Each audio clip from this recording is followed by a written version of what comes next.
अस्सलाम वालेकुम नाज़रीन, welcome to the health show. मैं हूं आपका होस्ट डॉक्टर इकराम। नाज़रीन, इंसानी ज़िंदगी के अंदर हार्मोन्स का बहुत अमल दखल होता है। हमारे हार्मोन्स ही हमारी जिन्स को भी डिफ़ाइन करते हैं। इसी तरह से हमारे जिस्म में जो मुख्तलिफ़ प्रोसेसेस हो रहे होते हैं उनको कंट्रोल करने का काम भी हार्मोन्स ही के हाथ में होता है। ये बहुत थोड़ी मुख्तसर सी मकदार में होते हैं, लेकिन बहुत बड़े बड़े काम हमारे जिस्म में सर अंजाम देते हैं। आज हम बात करेंगे एक ऐसे गदूद के बारे में जिससे बेशतर हार्मोन्स का ताल्लुक़ है और जिसकी बिना पर हमारी ज़िंदगी में जो सुस्ती और काहली का अमल है वो कंट्रोल होता है। जिस गदूद का मैं तज़किरा कर रहा हूँ वह है थायरॉयड ग्लैंड। थायरॉयड ग्लैंड क्या होता है और इसके मामले में किस तरह के मसाइल या बीमारियाँ हमें नज़र आती हैं, ये सब कुछ बताने के लिए हमारे साथ मौजूद हैं प्रोफेसर डॉक्टर ज़मान शेख, जो कि प्रोफेसर ऑफ मेडिसिन हैं और डायरेक्टर हैं national institute of diabetes and endocrinology के एट डाउ यूनिवर्सिटी ऑफ हेल्थ साइंसेस। आइए उनसे जानते हैं थायरॉयड ग्लैंड के बारे में। अस्सलाम वालेकुम डॉक्टर साहब। वालेकुम अस्सलाम। कैसे हैं आप? बिल्कुल ठीक। डॉक्टर साहब, सबसे पहले तो आपका बहुत बहुत शुक्रिया कि आज आप तशरीफ़ लाए हमारे इस प्रोग्राम में इस अहम मौजू पर बात करने के लिए। Thank you, welcome.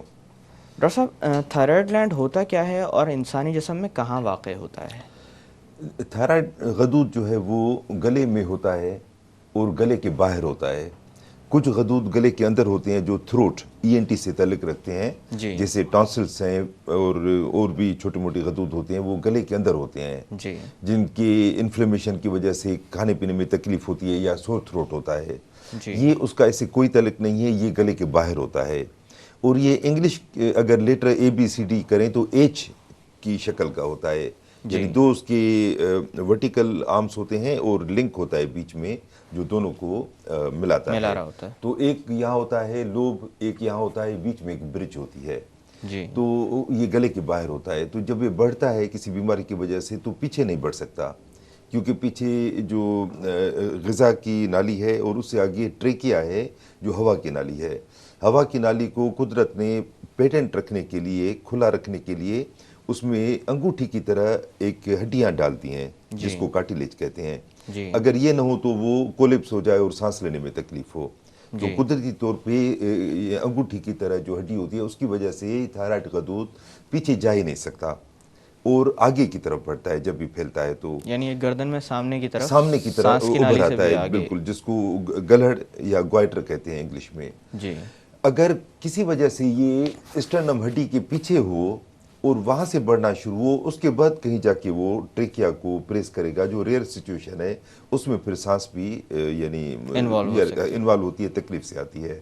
तो ये उसका है। अच्छा, फंक्शन जो है इसका बहुत ही इंपॉर्टेंट है, पूरे बॉडी के मेटाबॉलिज्म को ये कंट्रोल करता है। अब देखिए ना, आपने कहा कि हार्मोन बॉडी को कंट्रोल करते हैं, तो हमारे बॉडी को दो सिस्टम कंट्रोल करते हैं। जी एक तो दिमाग है हमारा, नर्वस सिस्टम, वो तो सबको जी पता है कि दिमाग पूरी बॉडी को कमांड करता है। उतना ही इम्पॉर्टेंट हमारा हार्मोन सिस्टम है।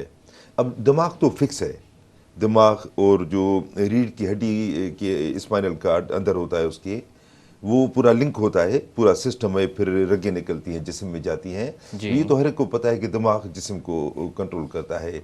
हार्मोन इस तरह फिक्स नहीं होती, वो एक्चुअली सर्कुलेटिंग केमिकल होते हैं जो पूरी बॉडी में सर्कुलेट करती हैं और पूरे जिस्म में कुछ फैक्ट्री हैं, फैक्ट्रीज जिस तरह प्रोडक्शन करती हैं, 24 आवर वो हार्मोन यानी सीक्रेट करती रहती हैं।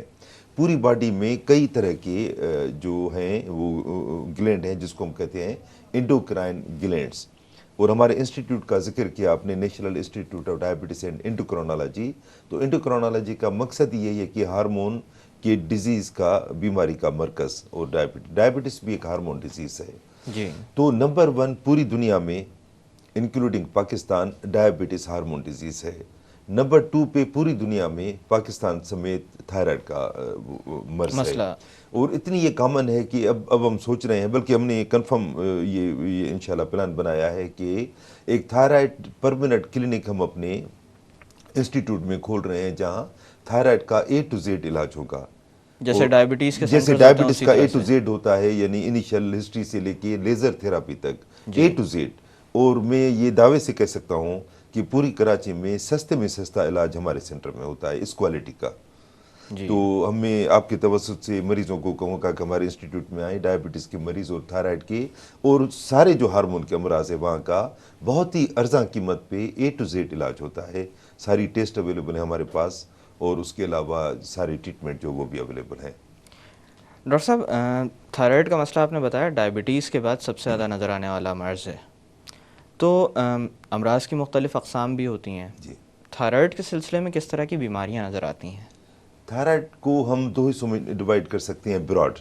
जी। एक तो थायराइड के हार्मोन की, जिसको हम कहते हैं थायरोक्सिन, यानी हार्मोन जो सीक्रेट होता है थायराइड ग्लैंड से, उसका नाम है थायरोक्सिन, जो एक्चुअली T4 है। जी। एक T3 हार्मोन भी होता है जो उसका प्रीकर्सर है, जो ज़्यादा पोटेंट है। पहले वो होता है, फिर वो T4 चेंज हो में जाता है उसमें। हाँ, मगर दोनों हार्मोन साथ साथ एक्ट करते हैं। तो इसकी अगर कमी हो जाए तो उसको कहते हैं हाइपोथायराइडिज्म। हाइपो मीन्स कम, जी। थायराइडिज्म। और एक्सट्रीम सिचुएशन हो, यानी सिवियर हाइपोथायराइडिज्म जो प्रोलॉन्ग पीरियड तक, तो उसको कहते हैं मिक्सेडिमा। जी। उसे भी एडवांस हो तो हम कहते हैं मिक्सेडिमा, कोमा। ये स्टेजेस हैं। कोमा मीन्स बेहोश हो जाना, लेकिन इन सब में थायराइड के हार्मोन्स कम हो रहे कम हैं। हो जाते हैं। उसके बाद है हाइपरथायराइडिज्म। हाइपर का मतलब होता है बढ़ जाना। जी। हाइपरथायराइडिज्म में ये थायरोक्सिन नामी हार्मोन जो है वो ज़्यादा हो जाता है और पूरी बॉडी को कंट्रोल करता है।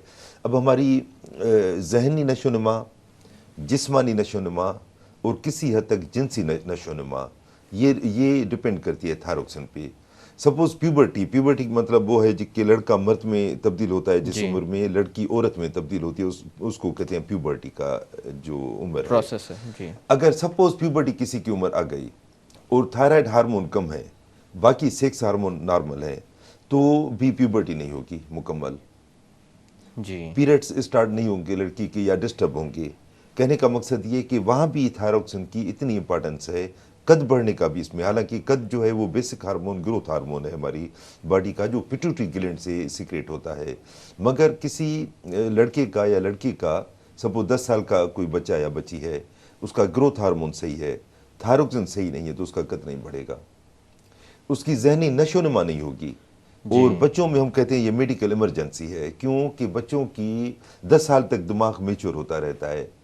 अगर 10 साल से कम उम्र तक अगर थायरोक्सिन न हो जिस्म में, तो न सिर्फ बच्चे का कद छोटा रह जाएगा, उसकी जहनी नशोनुमा भी नहीं होगी।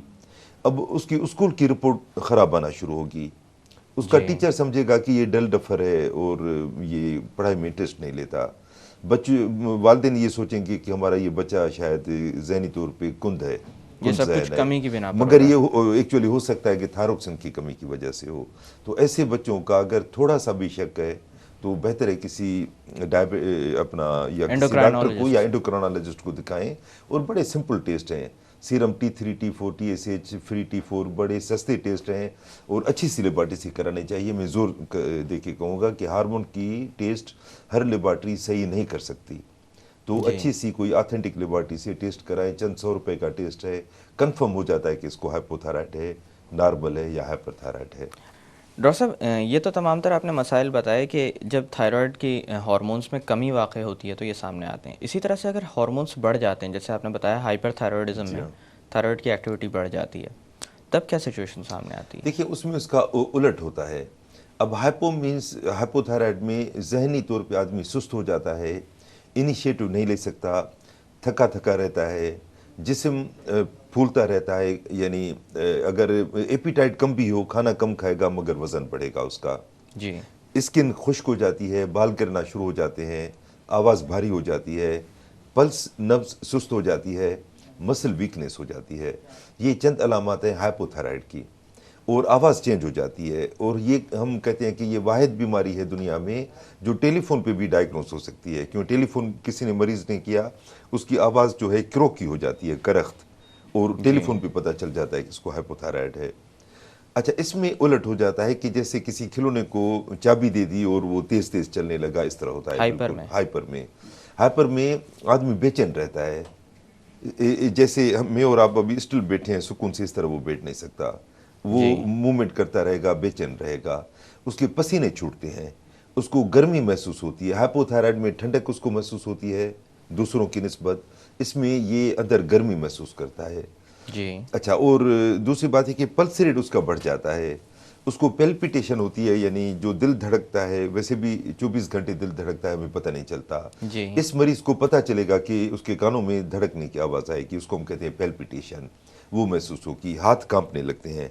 बिल्कुल जैसे खौफ की अलामत होती है किसी को, वो अलामत हो जाती है, आंखें थोड़ी थोड़ी खौफ के बड़ी हो मारे जाती जिस हैं। तरह फट जाती हैं या यानी प्रोमिनेंट हो जाती हैं, स्टेयर आ जाता है आंखों में, और गीला रहता है चेहरा, भूख ज़्यादा होती है मगर वज़न कम होता है। तो ये चंद अलामत है हाइपरथायराइडिज्म की। और ये होती है कोई एडवांस स्टेज में, उससे पहले ही जो तजर्बे का डॉक्टर हैं वो इनिशियल स्टेज पे पहचान लेते हैं कि इस मरीज़ को टेंडेंसी है हाइपरथायराइड की, हाइपोथायराइड की। और बड़े सिंपल टेस्ट टेस्ट हैं, और ये ट्रीटेबल कंडीशन है, और बज़ औक़ात ये क्यूरेबल कंडीशन है। क्यूरेबल का मतलब है कि कुछ इलाज करने से हाइपरथायराइडिज्म जड़ से ख़त्म हो जाता है, मे बी जी। Medical, maybe surgery, surgical. Maybe radio iodine therapy.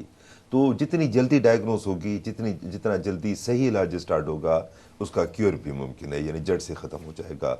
उसके बरक्स हाइपोथायराइडिज्म अमूमन जड़ से ख़त्म नहीं होता। मोस्ट ऑफ द टाइम उसकी एक वो थायरोक्सिन की टेबलेट आती हैं, जी। और वो इतनी सस्ती हैं कि मार्केट से गायब हो जाती हैं, क्योंकि प्रॉफिट किसी को नहीं मिलता। जी। तो ये बड़ा मसला आजकल है। मैं यानी आपकी तवज्जुह से ये अपील करूँगा, जो भी अथॉरिटीज़ हैं, कि थायरोक्सिन लाइफ सेविंग ड्रग है, वो प्लीज़ अवेलेबल कराएं ताकि मरीज़ को मिलती रहे। बहुत शिकायतें आ रही हैं। एक इम्पोर्टेड आती है टेबलेट थायरोक्सिन की जगह, वो बड़ी महंगी है, और यानी कई गुना महंगी है वो। तो अगर थायरोक्सिन अवेलेबल हो तो जिसकी ये वजह से मरीजों को मसाइल मसाइल दरपेश होते आते रहते पेश होते रहते हैं। और ये अगर छोड़ दी जाए तो बहुत कॉम्प्लिकेशन होती हैं, क्योंकि ये मसल पे कॉम्प्लिकेशन होती हैं, दिल पे कॉम्प्लिकेशन होती हैं, कोलेस्ट्रॉल बढ़ता है, और हाइपरथायराइडिज्म में आंखों में भी शदीद कॉम्प्लिकेशन हो सकती हैं। तो ये ऐसी यानी आम सी बीमारी नहीं है कि इसको ऐसे छोड़ दिया जाए। इसका अगर इलाज न किया जाए तो आदमी का मतलब यानी जो साइकोसिस कहते हैं, हैं। जी। पागलपन तो नहीं कहना चाहिए, वो एक्सट्रीम स्टेज है, मगर उस तरफ भी आदमी जा सकता है। और अगर इलाज सही ना हो तो बेहोश होकर डेथ भी हो सकती है उसकी। डॉक्टर साहब, यहाँ पर थोड़ी देर के लिए बातों का सिलसिला रोकते हैं। जी। नाजरीन, वक्त हुआ एक छोटी सी कमर्शियल ब्रेक का। ब्रेक से वापस आकर थायराइड से ताल्लुक़ रखने वाली बीमारियों के मुतालिक मज़ीद बात की जाएगी। Stay with us.